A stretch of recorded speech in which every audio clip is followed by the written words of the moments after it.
परीक्षा से एक दिन पहले रात को सोते वक्त सोने तक पढ़ लो, सो जाओ, उसके बाद सुबह उठ के टाइम मिलता है तो भले देखना चाहते हो तो देख लो, लेकिन मैं सोचता हूँ कि नहीं देखना चाहिए। सुबह सुबह रात को 10 बजे 11 बजे आप सो रहे हो, उस समय किताबें साइड में रख दो और सो जाओ, और सुबह उठ के टाइम पे एग्ज़ाम देने निकल जाओ। हल्का नाश्ता करके आराम से एग्ज़ाम सेंटर पे चले जाओ। वहाँ पे विषय वस्तु से संबंधित किसी से कोई बात नहीं करनी, कोई बात कर रहा है तो करने दो, अपन साइड में आ जाओ आप।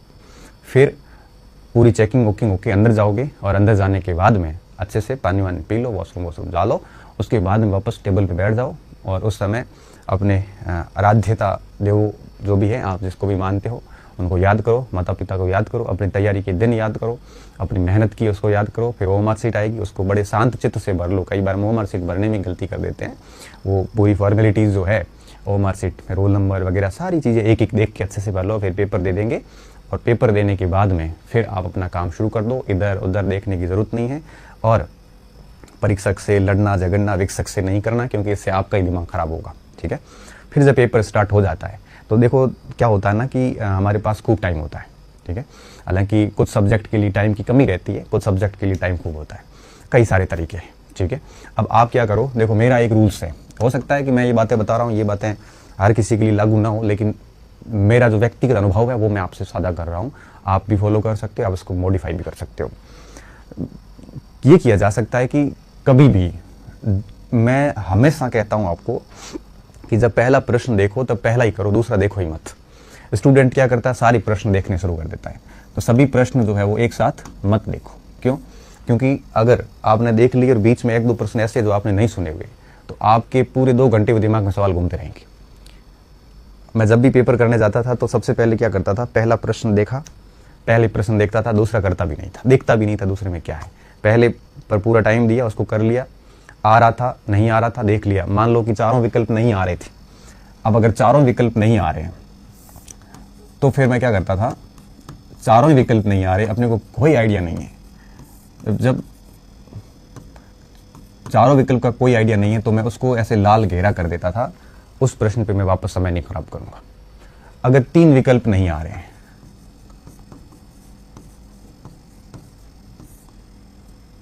अगर 3 विकल्प नहीं आ रहे थे तो भी मैं उसको घेरा कर देता हूं, क्यों? मुझे पता है कि गलत होने के चांसेस बहुत अधिक रहते हैं।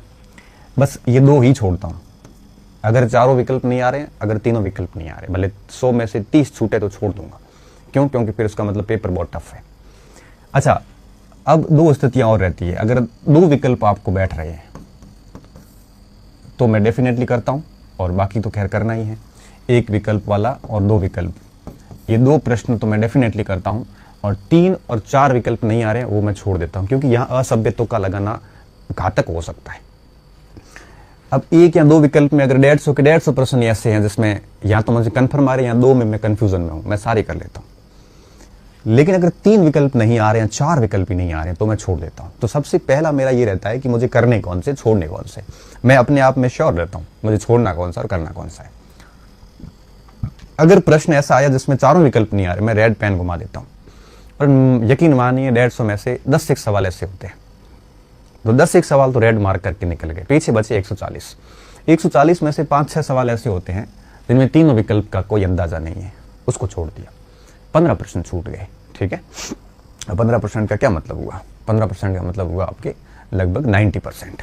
ठीक है, 90% सवाल, 15% 10% सवाल सॉरी वो छोड़ दिए। अब 90% सवाल मैं पूरे मन से करूंगा। अब जो शेष मान लो कि ये 10% ऐसे सवाल होते हैं, इनको तो आप रेड पेन कर दो ताकि आपका समय खराब नहीं होगा।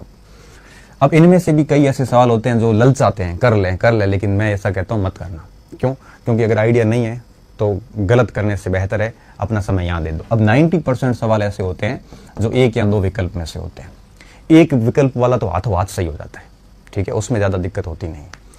अब 2 विकल्प वाले हमें थोड़ा सा समय मांगते हैं, तो अक्सर मेरा ये रहता था कि मैं 1, 2, 3, 4 ऐसे करते करते 150 सवाल तक मैं आता हूँ। अब मेरा करने का मैं तरीका बता रहा हूँ।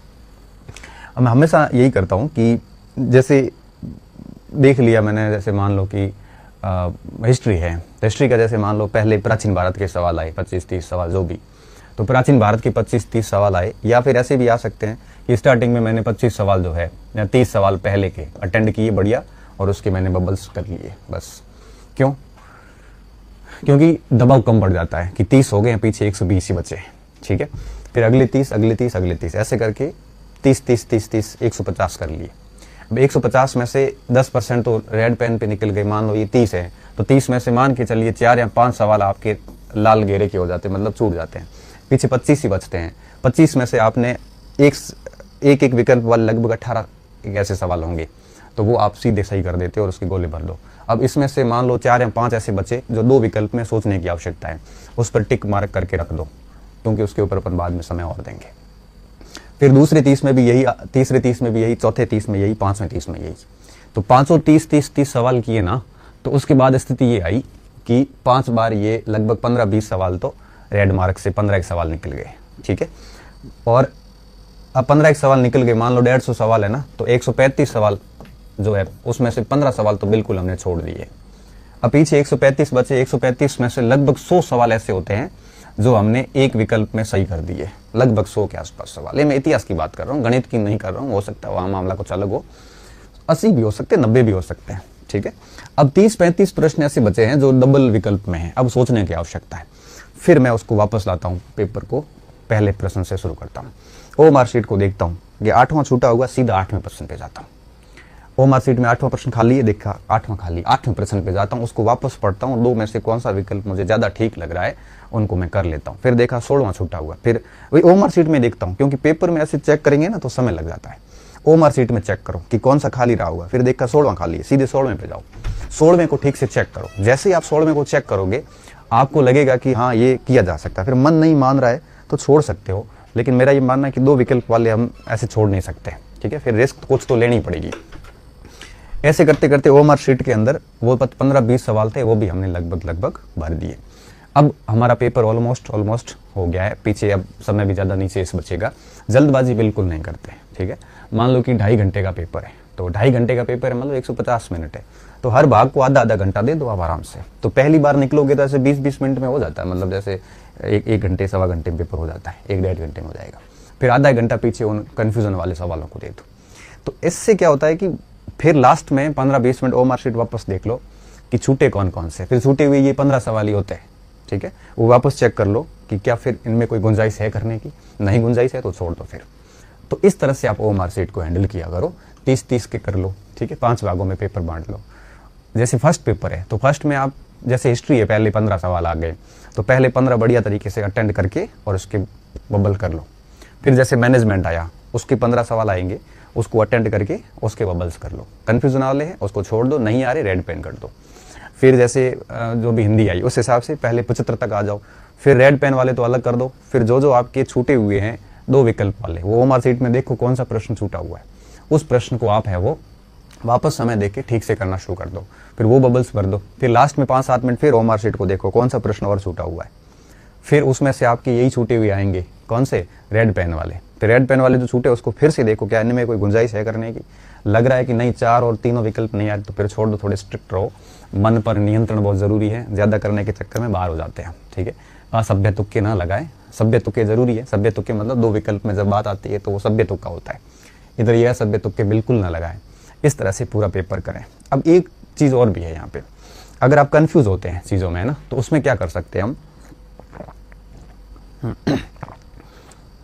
जैसे मान लो कि ओ मार्कशीट है आपके पास में, पेपर का मेरा एक ये भी रहता था कि पूरा पेपर मैंने कभी नहीं पढ़ा, एक से लेके लास्ट तक जाता हूँ।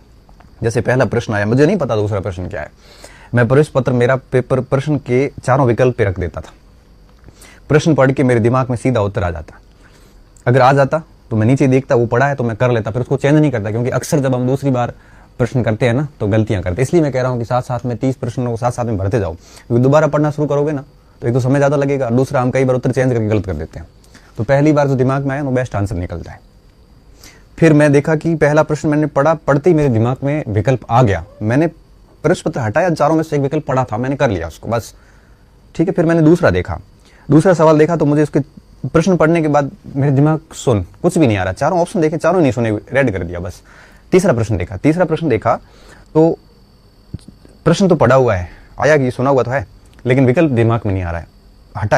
हटाया देखा तो उसमें 2 विकल्प तो पक्के ही है, ये नहीं है, फिर मैंने उसको टिक किया, बाद में देखेंगे। तो इस तरह से मैं चलता था, तो इससे क्या होता था पता है, इससे ये होता था कि अगर एक विकल्प में आपका आंसर है सीधा निकल रहा दिमाग से बिना ऑप्शन देखे तो वो डेफिनेटली राइट है।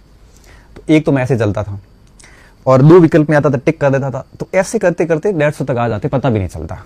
पहले 30 तक, फिर 30 30 30, एक विकल्प वाले तो फटाफट ही राइट हो जाते थे, और फिर 2 विकल्प वाले पे थोड़ा समय देते थे, लास्ट में तीसरा विकल्प, चौथे विकल्प वाले को भी देखते थे, क्या पता उसमें से कोई और बात निकल रहा है। तो ये चीज़ें बहुत ज़रूरी होती है, इन चीज़ों को थोड़ा ध्यान रखना। अच्छा, दूसरी चीज़ क्या होती है कि पहला प्रश्न किया पहला गुणा भरा, ऐसा भी नहीं करना चाहिए कई बार। क्यों? क्योंकि परीक्षा हॉल में जब हम प्रवेश करते हैं ना, तो स्टार्टिंग के 5-10 मिनट तक हमारा दिमाग प्रॉपर नहीं होता है, क्योंकि कई सारी चीज़ें हमने झेल रखी होती है, स्ट्रेस वगैरह। तो 5-7 मिनट के बाद हम पेपर की गति में आते हैं। तो 4-5-7 मिनट बाद में हम हमारे दिमाग को ठीक तरीके से मैनेज करते हैं, और फिर वापस आप पहले प्रश्न से शुरू करो। पहले 5-7 देखने के बाद फिर पहले प्रश्न से वापस मामला शुरू करो, और फिर टाइम का पूरा मैनेज करो, और आधे घंटे में 15-20 मिनट में 30-30 के स्लॉट निकाल दो, ठीक है। और फिर 30 होते ही गोले भर दो उसके, फटाफट मतलब ध्यान रखते हुए। तो इस तरह से पेपर को सॉल्व करें, और डेफिनेटली ये बहुत फ़ायदा देगा आपको। अब आज मैंने जो ट्रिक्स बताई है, इससे आप कम से कम 5 पुराने पेपर कर लेना, 4 या 5 पुराने पेपर, तो ये चीज़ें ठीक हो जाएगी आपके लिए, ठीक है। तो ये बात थी, एक तो स्ट्रेस मैनेजमेंट की और पेपर सॉल्व करने के तरीके की। पूरा पेपर कभी एक साथ मत पढ़ना, नहीं तो स्ट्रेस आ जाता बिना फालतू का। पहले प्रश्न जब पढ़ रहे हो दूसरा देखो ही मत, दूसरे पे आओगे तब तीसरा देखो ही मत, 30 तक आ जाओ। 30 मैं इसलिए क्योंकि 150 होते हैं तो 30-30 के 5 भाग में बांट लेता हूँ।